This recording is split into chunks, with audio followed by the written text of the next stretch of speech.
جو ایشو ہے یہ قومی اسمبلی کا ایشو ہے، یہ فورم اسی کا ہے۔ آج ہمارے جو جمعیت علماء اسلام کے جتنے بھی ایم این ایز تھے ان کو یہ قومی اسمبلی میں سینٹ میں اٹھانا چاہیے تھا کہ بلوچستان میں آج کیا علاقہ اور اپنے غمخوار ساتھیوں کے ہمراہ آج مرخہ 4/5/2024 کو جمعیت علماء اسلام پاکستان کی بنیادی رکنیت سے مستعفی ہونے کا اعلان کرتا ہے۔ مزدور اغوا ہوئے تھے، 35-36 دن یہ مزدور نہیں تھے، ان سب کا اکثریت کا تعلق قلعہ سیف اللہ سے ہے جو کہ ہمارے جمعیت کے امیر کا علاقہ ہے، تو کیا اس میں پھر بولنے کی ضرورت ہوگی کسی کو؟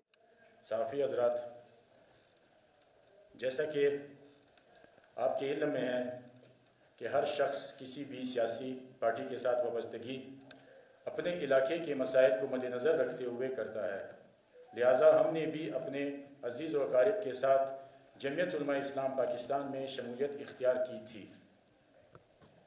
صحافی حضرات، حالیہ دنوں میں جیسے کہ آپ سب بخوبی واقف ہیں کہ بلوچستان کے ضلع دکی میں موجودہ حالات کس قدر کشیدہ ہیں، جیسا کہ آپ جانتے ہیں کہ میرے خاندان اور عزیز و اقارب پر لینڈ مافیا کی وجہ سے یا کی طرف سے ضلع دکی میں میرے بڑوں پر سر عام دن دہاڑے گولیاں برسائی گئی، جس کی وجہ سے ہمارے عزیز و اقارب ہمارے بڑے زخمی بھی ہوئے اور فائرنگ کے نتیجے میں شہادتیں بھی ہوئی۔ اتنے بڑے حادثے پر پارٹی کی صوبائی قیادت اور نہ ہی مرکزی قیادت نے کوئی بیان جاری کیا، کوئی احتجاج تو دور کی بات، صرف بیان تک بھی جاری نہیں کیا ہے۔ اور میں چونکہ یہ ذاتی حیثیت میں وہ تھا لیکن میں نے اس پر خاموشی اختیار کی، میں نے پارٹی سے اس کا گلہ بھی نہیں کیا۔ صحافی حضرات، جیسا کہ آپ سب جانتے ہیں کہ آج کل کول مائنز بلوچستان یعنی دکی میں پاکستان کی معیشت میں ریڑھ کی ہڈی کی حیثیت رکھتا ہے کول مائنز۔ حالیہ دنوں میں بلوچستان کے ضلع دکی میں تمام کول مائن کے ساتھ وابستہ افراد کو مختلف کالعدم تنظیموں کی جانب سے دھمکیاں ملتی رہیں، مزدور اغوا کیے گئے، جس کی وجہ سے تمام مائنز لیزیں بند کرنا پڑی۔ اتنے بڑے اساس معاملے پر پارٹی کی جانب سے ایک بار پھر خاموشی یہ سمجھ سے بالاتر ہے۔ نہ انہوں نے کوئی بیان دیا، نہ انہوں نے کوئی مذمت کی، نہ انہوں نے کوئی جلسہ جلوس کیا۔ کچھ دن پہلے ضلع دکی میں روڈ پر یا مائنز ایریا میں نصب دھماکہ خیز مواد پڑنے سے شہادتیں بھی ہوئی، جس پر پارٹی کی خاموشی پھر سمجھ سے بالاتر ہے۔ چونکہ یہ میرا ذاتی معاملہ نہیں ہے، یہ علاقے کا معاملہ ہے۔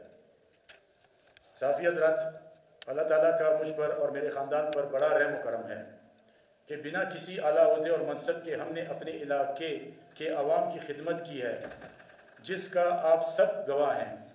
آج تک میں نے ذاتی مفاد میں اور اپنے فائدے کے لیے کبھی بھی اپنی پارٹی کو استعمال نہیں کیا ہے اور نہ ہی کبھی اپنی پارٹی سے مفاد مانگے ہیں، جس کی گواہی انشاءاللہ پارٹی خود بھی دے گی، بلکہ ہمیشہ مشکل وقت میں اور مشکل حالات میں پارٹی کے ہر فیصلے پر لبیک کہا ہے۔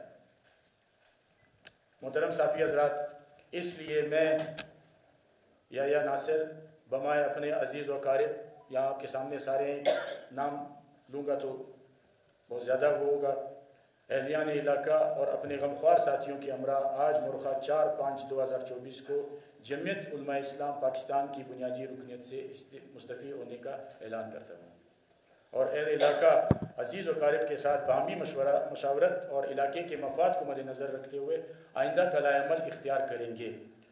ہم ایک بار پھر معزز صحافی حضرات اور معزز حاضرین مجلس تمام آئے ہوئے مہمانوں کا دل سے شکریہ ادا کرتے ہیں۔ آپ سب کا بہت شکریہ۔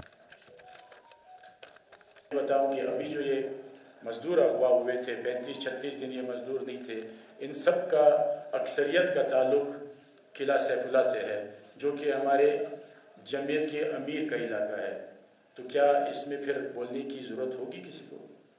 میں ایک بھی یہاں پہ جو میں نے بیان کیا ہے، میں اپنی ذات کی حیثیت سے میں کچھ نہیں کہہ رہا ہوں۔ پارٹی میں اختلاف ہر پارٹی میں ہوتا ہے، پارٹی میں مفاد ہر پارٹی میں بندے وہ کرتے ہیں، لیکن میں نہ اپنی ذات کے خلاف، میں اپنی ذات کے اس پہ میں کوئی وہ پارٹی پہ کوئی الزام نہیں لگا رہا کہ میرے ساتھ یہ نہیں کیا، میرے ساتھ، میں صرف اور صرف علاقے اور آج جو اس دکھی علاقے میں جو تنظیمیں آئی ہوئی ہیں اس پہ خاموشی پہ میں حیران ہوں کہ اگر میں ایک پارٹی میں ہوتے ہوئے بھی ایسے نظر آ رہا ہوں کہ میں کسی پارٹی کا رکن ہی نہیں ہوں، تو مجھے پھر پارٹی میں شمولیت یا پارٹی کے ساتھ وابستگی کا کوئی وہ نہیں بنتا ہے میرے ساتھ۔ ابھی آپ کو یہی بتایا کہ میں نے ذاتی کوئی بھی آج تک پارٹی میں ایک بھی ایسا شکایت نہیں اٹھائی ہے کہ میرے ساتھ اور میرے خاندان کے ساتھ، یہ میں آپ کو پورے علاقے کا بتا رہا ہوں۔ کیا کہیں پہ یہ دھماکہ آپ کی نالج میں نہیں ہے؟ پارٹی کو نہیں پتا؟ اغوا 35 دن لوگ ہوئے، پارٹی کو نہیں پتا؟ کیا میں اٹھا کے پھر پارٹی کو کہوں گا؟ میں آپ کو یہ کہہ رہا ہوں کہ ہماری پارٹی کیوں اس طرح سوئی ہوئی ہے، کیوں اس طرح یہ خاموشی اختیار کی ہوئی تھی۔ مجھے یہ چیز دیکھیں، میرا سب سے ذاتی اگر ہوتا تو میرے اپنے گھر پہ جو قوم کے بھی بڑے ہیں، گھر کے بھی بڑے ہیں، ان پہ حملہ ہوا، آپ سب کو پتہ ہے۔ میں نے اس کے بعد بھی پارٹی میں شمولیت رکھی اور پارٹی کے ساتھ چلتا رہا۔ میں نے اپنی مفاد ذاتی اس کے لیے پارٹی پہ میں نے کوئی الزام نہیں لگایا، لیکن آج تو پورا میرے علاقے میں ایک عجیب سی وہ تمام جتنے بھی لیبر ہیں ان کے گھر کے چولہے بند ہیں، مائنز بند ہیں، مائنز جو ان کے مائنز کے جو آنرز ہیں وہ پریشان ہیں۔ تو میں اب اس سے زیادہ ہم سخت حالات، سخت وقت کب ہم پہ آئے گا یا علاقے پہ آئے گا؟ تو میں اس وہ پہ کہہ رہا ہوں کہ یہ جو ایشو ہے یہ قومی اسمبلی کا ایشو ہے، یہ فورم اسی کا ہے۔ آج ہمارے جو جمعیت علماء اسلام کے جتنے بھی ایم این ایز تھے ان کو یہ قومی اسمبلی میں، سینٹ میں اٹھانا چاہیے تھا کہ بلوچستان میں آج کیا ہو رہا ہے۔ تو جب ان کی خاموشی ہم دیکھیں تو پھر اس کے ساتھ پھر یہ جواز ہی نہیں بنتا ہے۔ پھر مجھے اپنے آپ بھی کہ میں کس پارٹی کے ساتھ ہوں۔ میں ایک چیز آپ کو صرف تھوڑا سا میں کلیئر کروں، دیکھیں ہماری پارٹی جو پچھلے الیکشن تھے، بھلے کچھ عرصے ہم اپوزیشن میں تھے لیکن فنڈ تو ملتے تھے ہماری پارٹی کو۔ میں نے ایک بھی پریس کانفرنس کیا ہو کہ ہمیں فنڈ نہیں مل رہا ہے کچھ، یہ اس چیزوں پہ میں پریس کانفرنس سے نہیں کرتا، یہ پارٹی کے اندر کا مسئلہ ہے، اندر ہی حل ہوگا۔ لیکن میں آج اپنے علاقے کی وجہ سے یہ سخت اقدام اٹھا رہا ہوں، اپنی ذات پہ نہیں کر رہا ہوں۔ کچھ ٹائم پہلے تو میں جمعیت علماء اسلام میں تھا، پہلے اپنوں سے ہی گلہ ہوتا ہے، جب اپنے سے گلہ ہونے کے بعد پھر ہم دوسروں سے بھی کریں گے۔ میں تو یہ تمام پارٹیوں سے یہی وہ کہہ رہا ہوں کہ یہ آج کا دن سب کو مل بیٹھ کر اس مسئلے کو حل کرنا چاہیے۔ لیکن دیکھیں سب سے پہلے آپ کا گلہ تو اپنے سے بنے گا، جب آپ کے اپنے، آپ کے بڑے، آپ کے اپنے جو آپ کے ہاتھ پیر کان سب ہیں وہ خاموش ہے تو ہم پھر کس سے گلہ کریں؟